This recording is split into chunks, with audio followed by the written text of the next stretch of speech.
Imagine yourself transported to the elegant and often tumultuous world of 1940s and 1950s. Hollywood, a place where starlets glided across polished marble floors at glamorous studio galas, and the flash of paparazzi bulbs captured every tilt of a head and flicker of a smile. It was an era of intense style, sophisticated charm, and fierce competition for the limelight. In this glittering constellation of talent and personality, you might catch the radiant presence of Jean Tierney, a name associated with incredible beauty, aristocratic poise, and a hint of mystery. She emerged from the privileged realm of high society to become a leading lady of Golden Age cinema, admired for her luminous eyes, refined bearing, and that soft, mesmerizing voice that seemed custom designed for the silver screen. Yet for all her allure, Jean Tierney's journey was neither smooth nor simple. Behind the surface of her impeccable cheekbones and delicate smile lay heartbreak, a labyrinth of family conflicts, complicated romances, and battles for stability, both emotional and professional. Born on November 19, 1920, in Brooklyn, New York, Jean Eliza Tierney was raised in circumstances that set her apart from many of her future Hollywood peers. Her father, Howard Sherwood Tierney, was a successful Manhattan insurance broker, and her mother, Belle Lavina Taylor, harbored grand ambitions for her children. The Tierney family's affluence meant that Jean and her siblings lived in a rarefied world of private schools and elegant estates. She frequently spent time in Connecticut, where the family had a home, and even traveled to Switzerland, broadening her horizons in a way that was not typical for many young American girls of her time. Those who knew her in childhood said she had an air of calm confidence, a reserved grace that hinted at maturity beyond her years. She also possessed a striking beauty that became evident as soon as she stepped into her teens. Hollywood is known to keep its radar finely tuned for fresh talent, especially those with an eye-catching presence. As Jean approached adolescence, whispers of her appeal floated toward talent scouts and producers. People who encountered her marveled at her porcelain skin, perfectly arched eyebrows, and refined posture.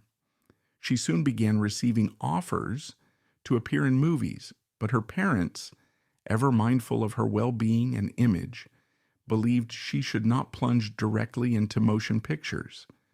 Instead, they encouraged her to cultivate her craft on the Broadway stage, honing her acting skills in an environment they felt would better preserve her dignity and control over her image. Many hopeful actresses of that era might have jumped headlong into the film industry without a second thought, but Jean followed her parents' counsel.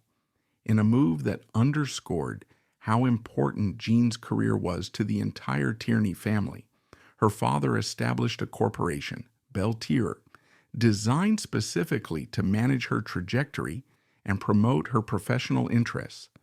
He intended to ensure that Jean would not be exploited by studios, an all too common pitfall for young performers lured by the bright lights of Tinseltown. For a time, this arrangement seemed beneficial. Jean's father had her back, and she was allowed a buffer from the often ruthless negotiations that shaped Hollywood careers. However, that same protective shell would soon become a double-edged sword, generating unexpected tensions and controversies. As Jean's first foray into acting, she landed small roles in a pair of George Abbott stage productions, Mrs. O'Brien Entertains and Ring 2. Both plays stumbled at the box office, leaving little imprint on the theatrical world. But Jean's performance caught attention. Her charm, the subtlety of her expressions, and a certain ethereal magnetism that critics found difficult to describe but impossible to ignore. Even though those plays floundered, Jean persevered.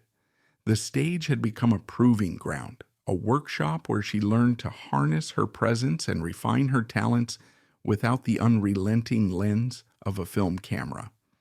It was only a matter of time before Hollywood came knocking again, in the form of serious offers too enticing to dismiss.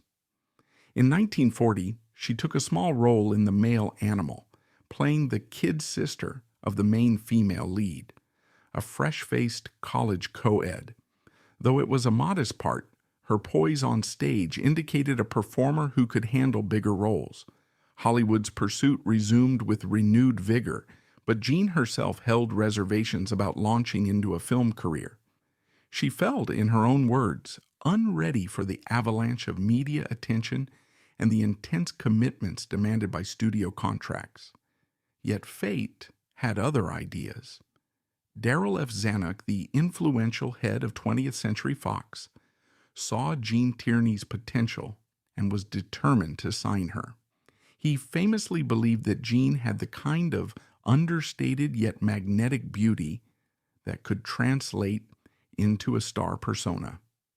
Under the guidance of her father, Jean negotiated a contract with 20th Century Fox that was, in many ways, remarkable for its time. She secured a clause that required the studio to accommodate her desire to return to Broadway every year, an almost unheard of concession in an industry where exclusive long-term contracts were standard. Moreover, Jean was protective of her appearance. With a mixture of vanity and brand awareness, though who can blame her, she insisted on provisions preventing the studio from drastically altering her hair color, cutting her hair against her will, or forcing her to straighten her teeth. If 20th Century Fox wanted her, they had to accept her physical presentation as it was, which was quite a victory for such a new performer. Nevertheless, Jean's beginnings in film were rocky. Her first movie under this contract, The Return of Jesse James, garnered middling reviews. Critics complained her performance was bland and wooden, failing to convey the emotional depth the plot required. Next came Hudson's Bay, another period piece that was hardly an improvement.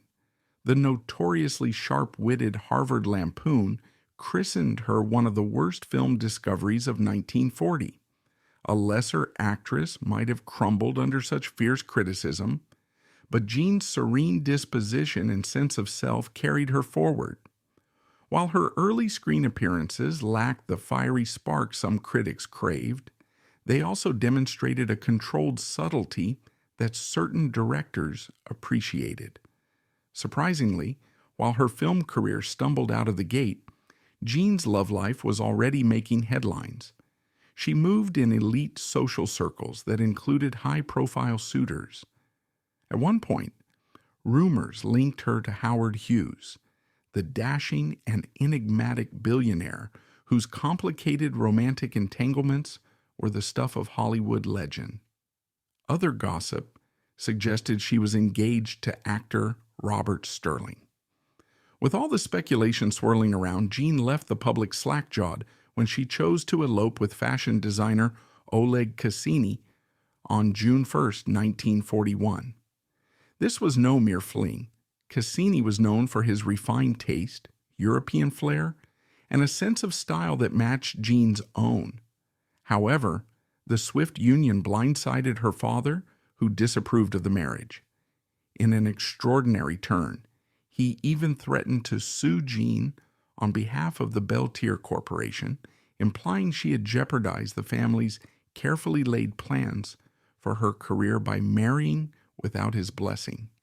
The dispute led to family drama that nearly tore them apart, with repercussions that seemingly contributed to the eventual divorce of Jean's parents.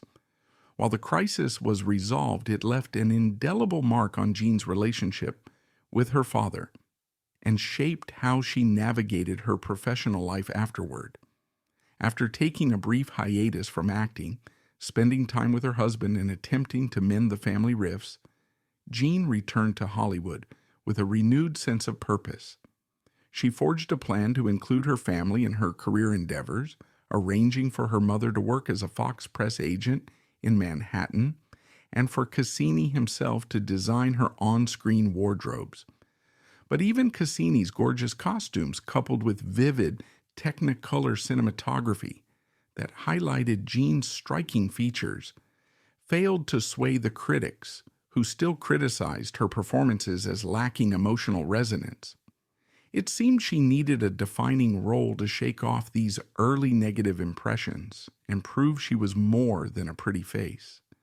Film history often reveals that some actors languish in obscurity until they happen upon a director or role that pushes them to extraordinary heights. For Jean Tierney, that catalyst arrived in the form of Otto Preminger's Laura, 1944. Laura introduced Jean as a sophisticated, somewhat elusive woman whose portrait mesmerizes Detective Mark McPherson, played by Dana Andrews, as he investigates her supposed murder. The story is a haunting mix of mystery, romance, and psychological tension. In one of cinema's most famous on-screen entrances, the audience, along with Detective McPherson, learns that Laura is very much alive. Jean captured the essence of a woman who is simultaneously refined and unknowable, a perfect match for her natural poise and the quiet mystique she carried off-screen. Critics quickly reevaluated their opinions, not necessarily lavishing her with unqualified praise, but at least conceding that she was well cast in the role. Laura was deemed one of the best pictures of the year by Film Daily, earned an Oscar nomination for Clifton Webb's supporting performance, and became a timeless film noir classic. Yet, it was Jean's next significant role that permanently seared her name into Hollywood lore. In Leave Her to Heaven, 1945, directed by John M. Stahl, she played the beautiful but psychotically possessive Ellen Barrett. Her portrayal of Ellen's dark obsessions and chilling attempts to maintain control over her husband shocked audiences who had grown accustomed to seeing Jean as a dignified ingenue.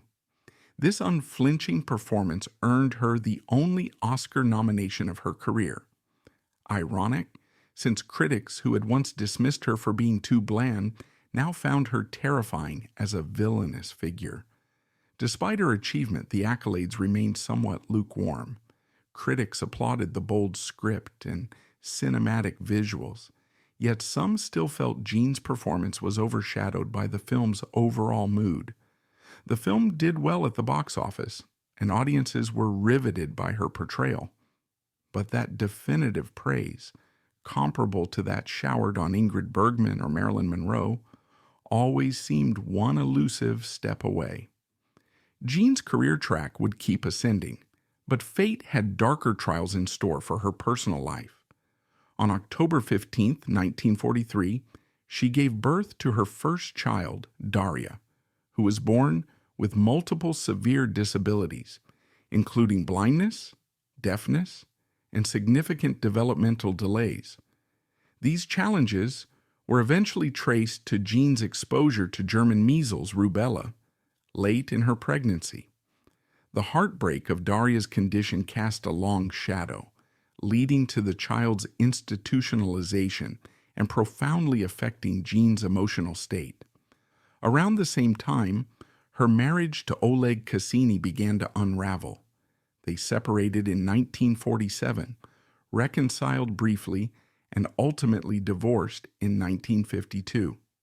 Hollywood rumor mills churned with her subsequent romance with Prince Ali Khan, the dashing ex-husband of actress Rita Hayworth. For a fleeting moment, it appeared that Jean might enter the ranks of Hollywood royalty literally by marrying into a princely family. But the Khan family's reluctance to accept another actress into its circle dashed those hopes, leaving Jean with yet another heartbreak. She pressed on professionally, finishing work on The Left Hand of God, 1955, opposite Humphrey Bogart.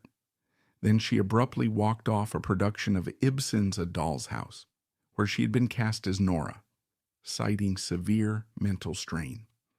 The meltdown that followed led to a nervous breakdown and hospitalization at the Institute of Living in Hartford, Connecticut.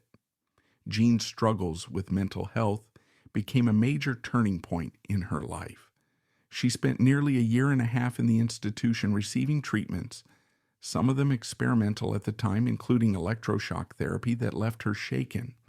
When she was discharged under her mother's care, there were hopes that her ordeal was over, but she suffered a relapse and was admitted to the Menninger Clinic in Topeka, Kansas, for an additional 8 months.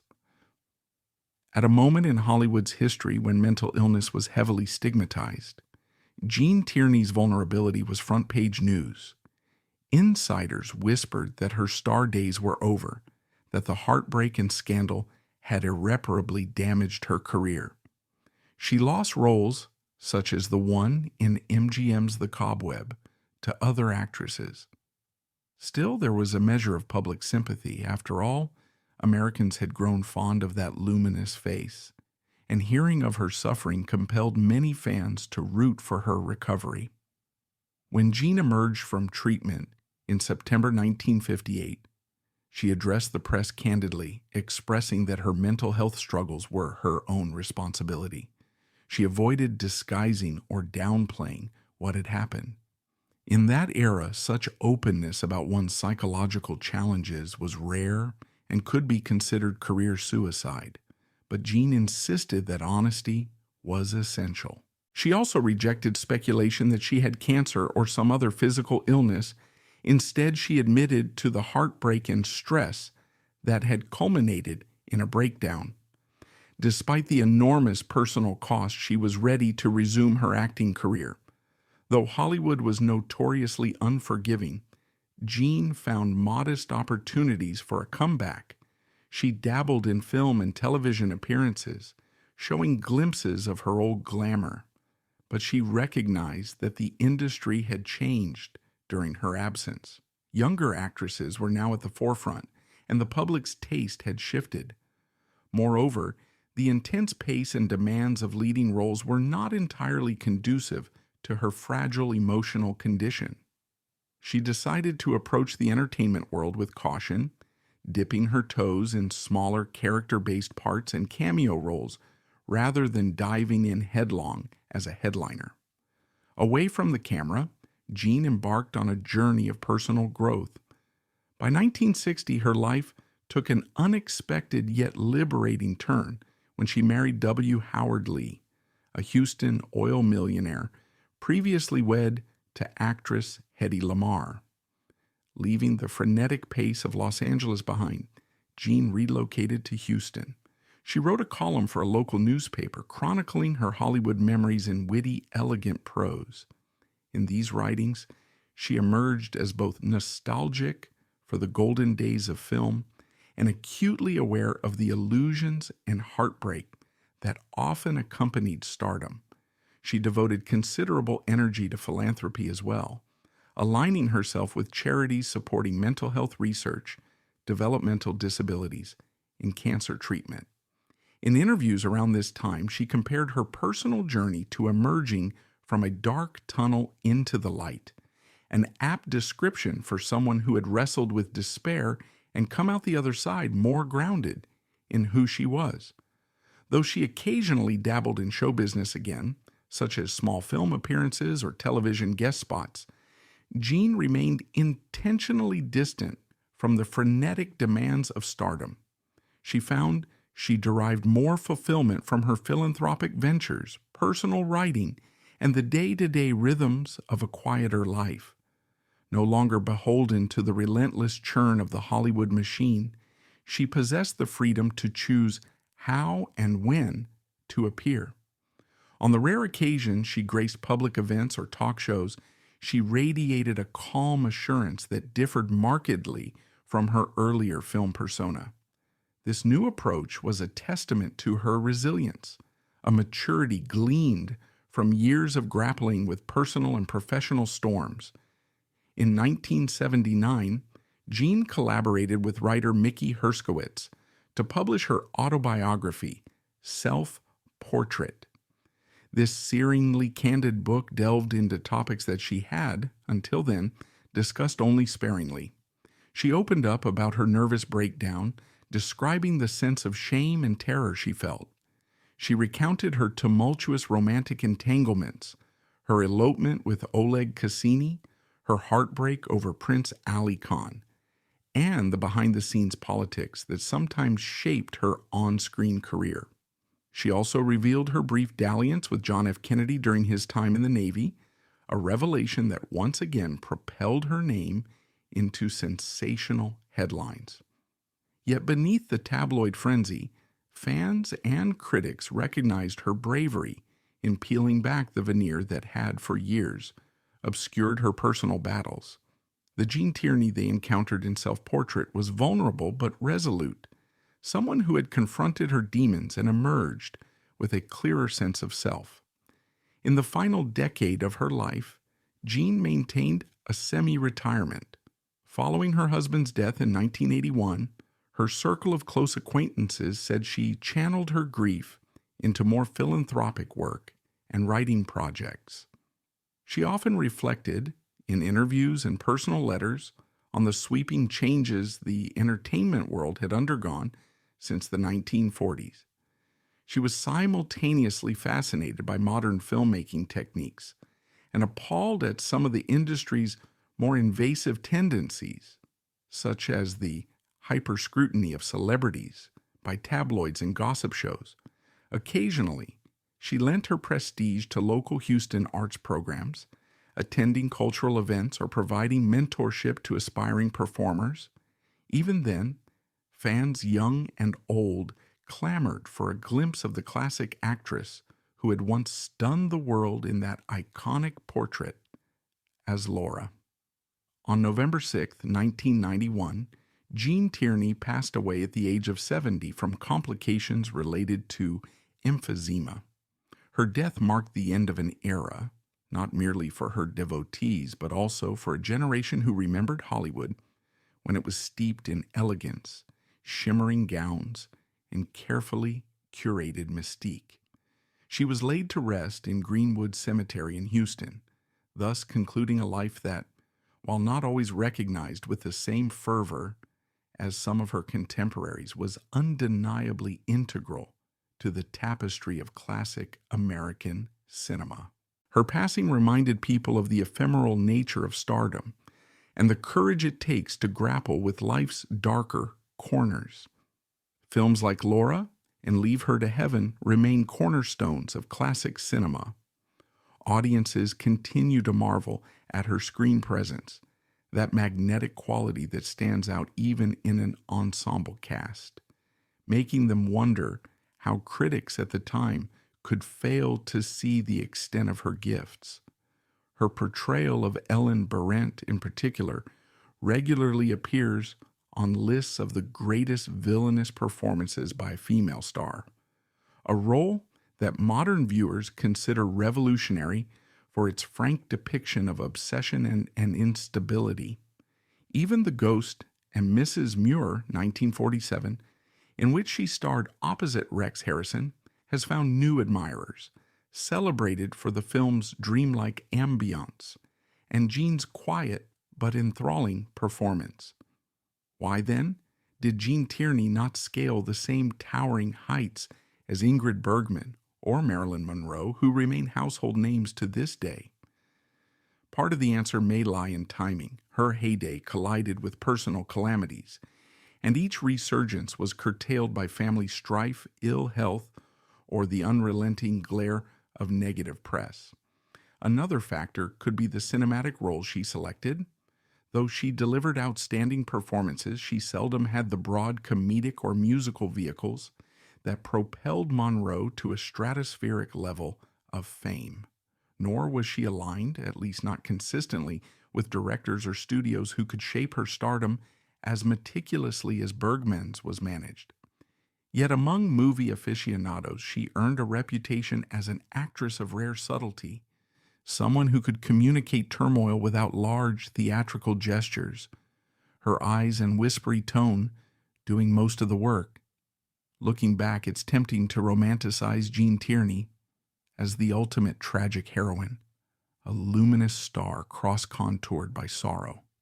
But that label diminishes her fortitude and the steps she took to rebuild her life time and again. She was no fragile dove. She could push back against studio executives, strike contractual deals for her own benefit, and openly discuss her mental health at a time when that subject was taboo. The fact that she never parlayed her success into a universally recognized superstardom might be seen as her quietly choosing a route more aligned with her personal well-being. She was content to stand slightly apart, that magnetic presence that never fully surrendered to the Hollywood beast. Today, film festivals and retrospective screenings that showcase Gene Tierney's work often draw enthusiastic crowds. Younger cinephiles discover her in classics like Laura, awed by the slow, enthralling swirl of her presence. As they dive deeper into her filmography, they eventually stumble upon Leave Her to Heaven and witness a performance that challenges any notion of her as merely poised and pretty. There, she becomes the embodiment of jealousy and control, her mannerism loaded with dangerous undercurrents. Her popularity endures in smaller but passionate enclaves of classic film fans, people who champion her as underrated, overshadowed, or perhaps misunderstood by critics who couldn't see past their initial assessments. Then there is The Ghost and Mrs. Muir, the 1947 romantic fantasy that paired her with Rex Harrison as a grumpy sea captain's ghost. Though overshadowed by the studio's bigger pictures, the film has quietly earned a devoted cult following. Gene's portrayal of Lucy Muir is imbued with a warm resolve and delicate sense of humor, a far cry from the icy villainy of Ellen Barrett. Each new generation that discovers the film remarks on how effortlessly Gene balanced curiosity, defiance, and a kind of intangible longing for a different life.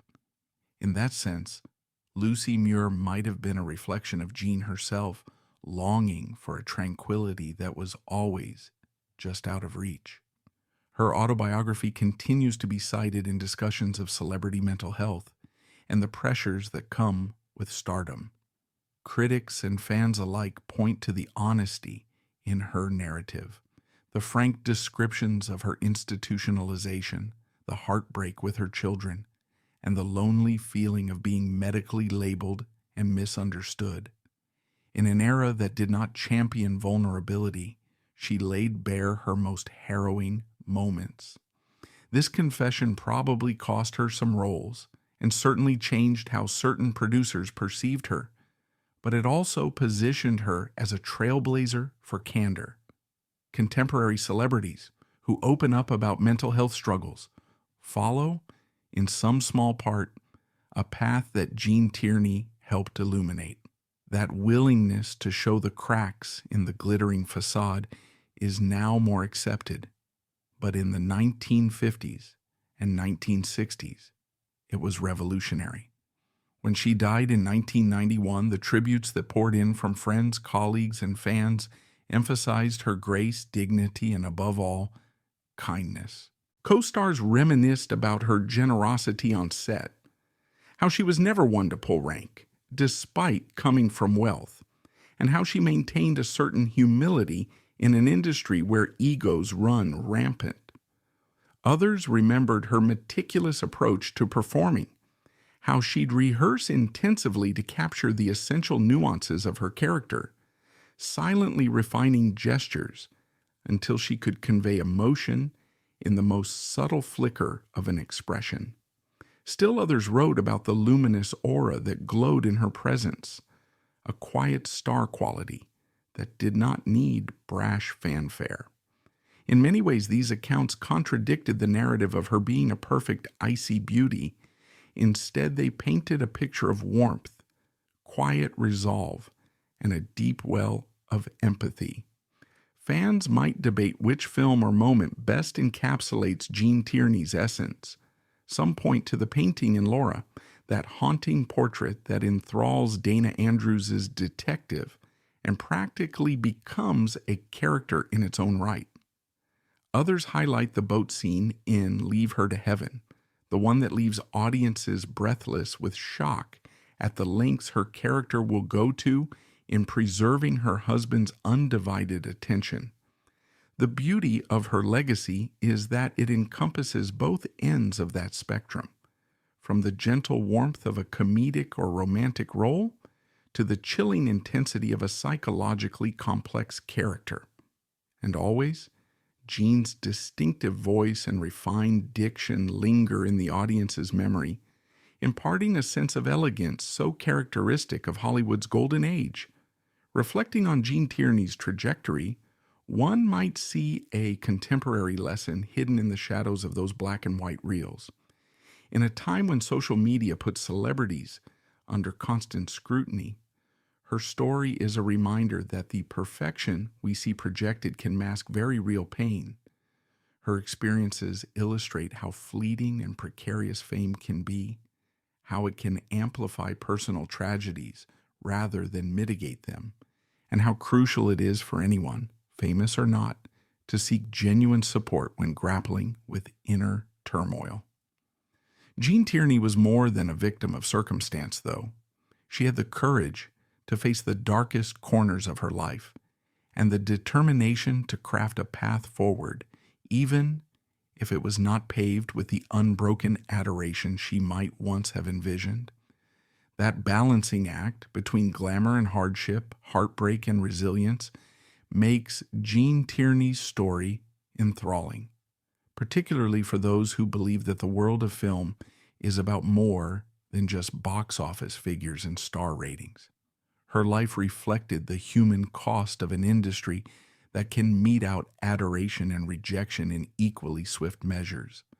She found glimmers of salvation in her philanthropic endeavors and the subdued life she led in Houston. In this way, she discovered a form of personal agency, choosing to share her story on her terms, prioritizing her mental health, and using her influence for causes she believed in. In hindsight, the qualities that made Gene Tierney an elusive star might be the same ones that ensure she remains a figure of fascination. She never offered the public the oversized persona of a Monroe or the continental aura of a Bergman. She was not packaged as a bombshell, nor was she framed as a highbrow European import. Instead, she was something in between, a distinctly American beauty raised in upper-class privilege, who entered Hollywood with carefully guarded terms. She evaded easy categorization. Her acting style, nuanced and often contained, asked audiences to lean in, to watch her face for subtle shifts that betrayed her character's innermost thoughts. For some critics, that understated artistry read as passivity, a lack of force or intensity. For others, especially modern viewers, it stands out as a demonstration of skill years ahead of its time, reflecting an approach to performance that eschewed grand theatrics for internal complexity.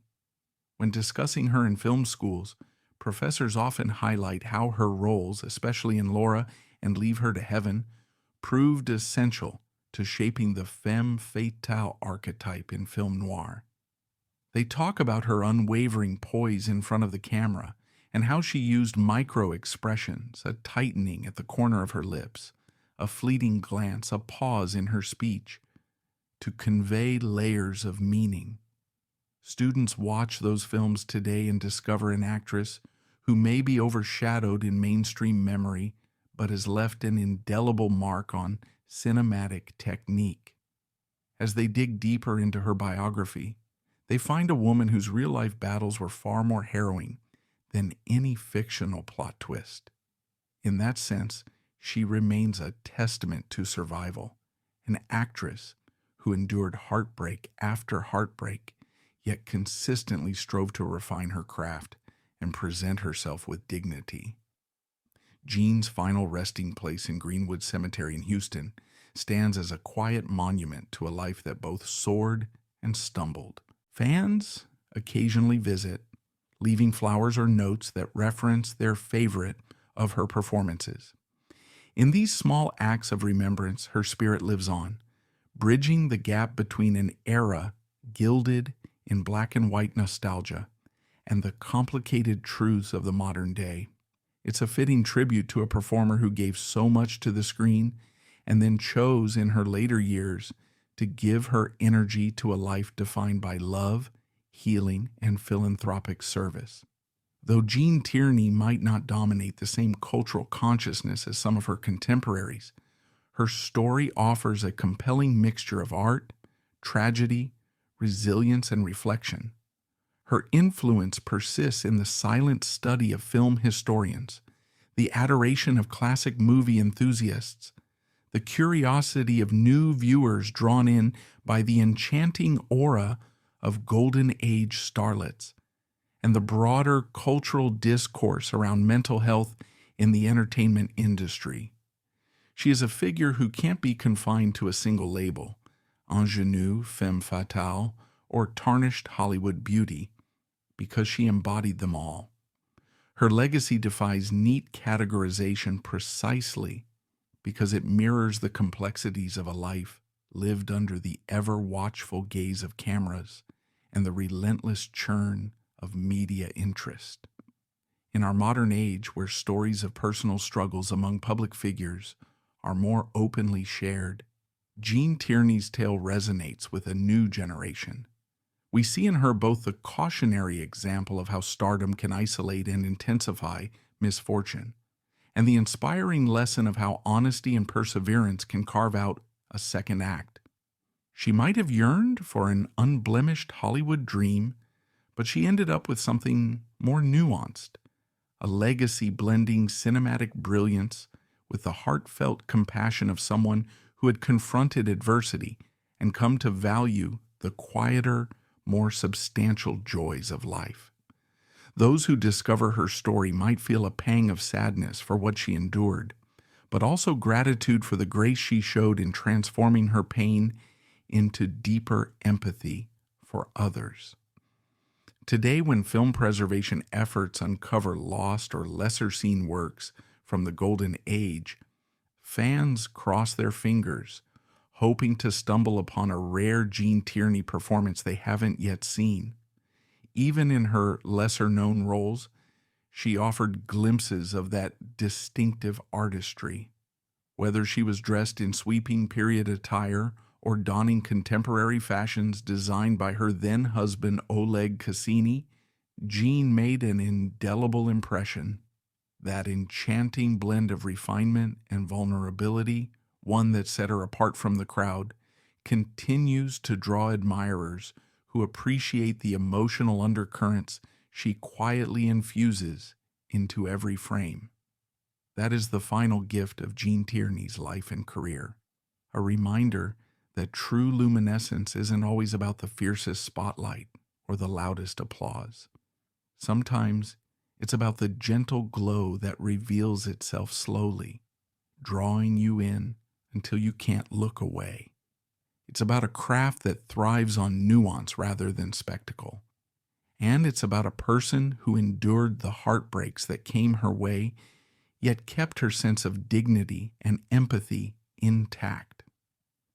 To this day, her story stands as a poignant example of the human spirit's capacity to endure, and of the cinematic magic that can be conjured when an actress with true depth steps onto the screen. So, rest in peace, Jean Tierney, an emblem of a bygone Hollywood that still captivates our collective imagination. May her story continue to remind us that behind every timeless beauty and every ethereal performance lies a real person, wrestling with joys, sorrows, and the elusive search for meaning in a complex world. Her films remain a living testament to her elegance, her resilience, and her willingness to share pieces of her soul with an audience hungry for something that felt genuine. In that delicate balance between the flawless facade and the real struggles, Jean Tierney still stands as one of the most compelling figures to ever grace the silver screen.